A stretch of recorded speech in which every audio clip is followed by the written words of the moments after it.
नमस्कार, आप देख रहे हैं प्राइम टीवी। मैं हूं आपके साथ अब्दुल करीम। खबरों की शुरुआत करते हैं। आजमगढ़ में मुख्य विकास अधिकारी ने मनरेगा योजना के तहत होने वाले काम में मिली खामियों के खिलाफ कार्रवाई की है। मुख्य विकास अधिकारी ने फर्जी करोड़ों रुपए के भुगतान की जांच कराने के साथ दोषियों के खिलाफ कार्रवाई के आदेश दिए हैं। इस मामले में FIR दर्ज करते हुए दोषियों को निलंबित करने की मांग की गई। मेरा नाम है आज़ाद नेताजी के नाम से सभी लोग जानते हैं। मैं समाजवादी पार्टी का प्रदेश सचिव हूं और अखिल भारतीय समरसता विचार मंच का राष्ट्रीय अध्यक्ष हूं। आप आज विकास भवन में आए हैं, क्या समस्या है कि आप यहां पर आए हैं? आज समस्या ये है कि सठियाव ब्लॉक के अंदर BDO और अकाउंटेंट और आपके ADO ISB के मिली भगत से करोड़ों रुपए का घोटाला हुआ है। ये जो महात्मा गांधी रोजगार गारंटी योजना के अंतर्गत जो गांव में CIB बोर्ड लगने हैं, 84 गांव में बिना बोर्ड लगे, बिना MB के और कागज़ पे सारा भुगतान कर दिया गया है। और अब तक तो जो है प्रदेश बलात्कारियों से परेशान था, अब तो भ्रष्टाचारियों से परेशान चल रहा है। और सठियाव ब्लॉक आजमगढ़ ज़िले का सबसे भ्रष्ट ब्लॉक है, जहां पर 20 से 30% प्रधानों से कमीशन लिया जाता है और प्रधान अपने आप को असहाय और जो है कमज़ोर समझकर कहीं कोई बात उनकी सुनी नहीं जाती है। अमरोहा के थाना गजरौला में मामूली विवाद के चलते महिला ने दुकानदार को जमकर पीटा है। मारपीट की घटना दुकान में लगे CCTV फुटेज में कैद हो गई है। महिला ने दुकानदार की चप्पलों से जमकर पिटाई की। पुलिस ने मामले को संज्ञान में लेते हुए CCTV फुटेज के आधार पर कार्रवाई शुरू कर दी है। वहीं अलीगढ़ के थाना सासनी गेट क्षेत्र में दो पक्षों में हुए विवाद के बीच एक युवक की गोली मारकर हत्या कर दी गई। इसके बाद मृतक के परिजनों ने शव को रोड पर रखकर हंगामा शुरू कर दिया। शोर सुनकर आसपास के लोगों ने पुलिस को सूचना दी। पुलिस अधिकारियों ने परिवार को समझाते हुए जाम को खुलवाया। साथ ही शव का अंतिम संस्कार भी करवा दिया गया।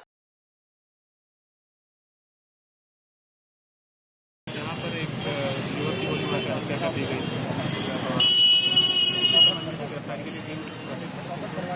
जो परिजन उनकी कुछ मांगे तो उन्हें को समझा बुझा दिया गया है और कुछ आश्वासन दिया गया है और सबको अंतिम संस्कार के लिए रवाना किया गया है। और कानून व्यवस्था है यहाँ पर पुलिस सर काफ़ी तादाद में पुलिस फोर्स की भी तरीके की कोई समस्या सामने आई। देखिए, परिजनों की जो मांगे उसके लिए जो है उनसे लगातार वार्ता की जा रही है और कानून व्यवस्था के लिए आजमगढ़ में नाबालिग को जलाकर मारने के मामले में कोर्ट ने आरोपी को लेकर फैसला सुनाया है। संयुक्त निदेशक अभियोजन VP वर्मा ने बताया कि नाबालिग के एतराज जताने पर आरोपी ने उसके ऊपर तेल डालकर जला दिया। इस मामले में जांच के बाद आरोपी के खिलाफ कई चार्जशीट दाखिल हुए। अदालत ने आरोपी को आजीवन कारावास के साथ 60,000 रुपए का जुर्माना लगाया है। घटना 27/8/2014 की है। पीड़िता इसमें जिसकी उम्र 14 साल थी, वो अपने घर पर अकेली थी। उसके माँ बाप बाहर गए थे। गांव का ही एक दीपक उर्फ दीपू लड़का घर में उसके घुस आया और उससे बोला कि चलो मौका अच्छा है, भाग चलें। इस पर लड़की कही कि नहीं, भाग जाएंगे तो मेरे घर वालों की इज्जत चली जाएगी, मैं ऐसा नहीं करूँगी। बस इस पर वह चूल्हे के पास रखा मिट्टी का तेल उसके सर पर उड़ेल दिया और माचिस लगा दिया। वो जल के अस्पताल में भर्ती हुई। कुछ दिन बाद उसकी डेथ हो गई। बिजनौर लोकसभा सीट से बसपा के सांसद मलूक नागर पर इनकम टैक्स की टीम ने अपना शिकंजा कसा है। शिकंजा कसते हुए उनके आवास पर इनकम टैक्स की 18 सदस्यों की टीम ने छापेमारी की है। छापेमारी की कार्रवाई चल रही है और उनके आवास पर पुलिस की टीम मौजूद है। घर में रहने वाले सफाई कर्मचारियों से भी पूछताछ चल रही है।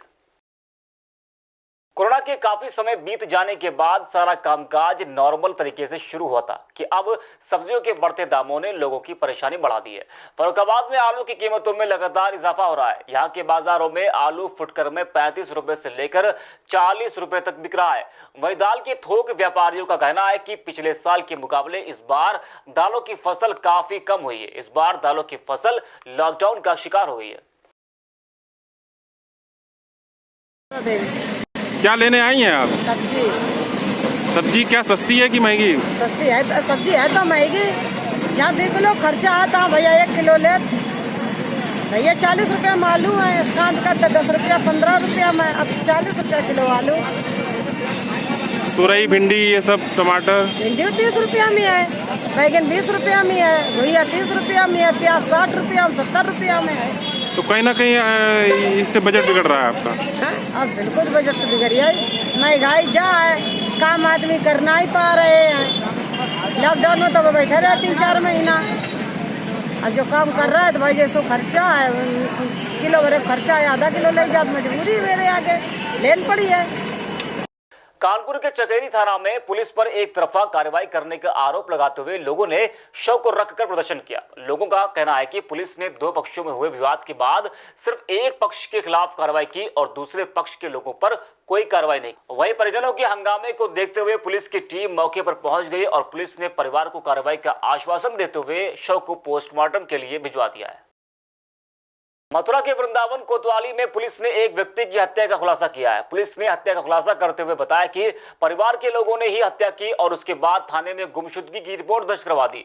हत्या करने वाले नाबालिग हैं और हिरासत में पुलिस उनसे पूछताछ कर रही है। दिनांक 3 मई 2020 को वैष्णो धाम मंदिर के पीछे जंगल की एरिया में एक अज्ञात व्यक्ति की डेड बॉडी, जिनकी उम्र लगभग 42 वर्ष के आसपास थी, वो पुलिस को मिली। डेड बॉडी के पास से कुछ उनके व्यक्तिगत सामान मिले, जैसे कि चश्मा, उनकी माला और उनके चप्पल जले हुए इत्यादि सामान भी पुलिस को वहाँ से मिले थे। पुलिस ने इस घटनाक्रम की गहराई से छानबीन करी। उनके परिवारीजनों से कई राउंड पुलिस ने वार्ता करी और गहनता से छानबीन करने के उपरांत यह तथ्य प्रकाश में आया कि यह घटना मृतक के नाबालिग बेटे द्वारा कारित की गई थी।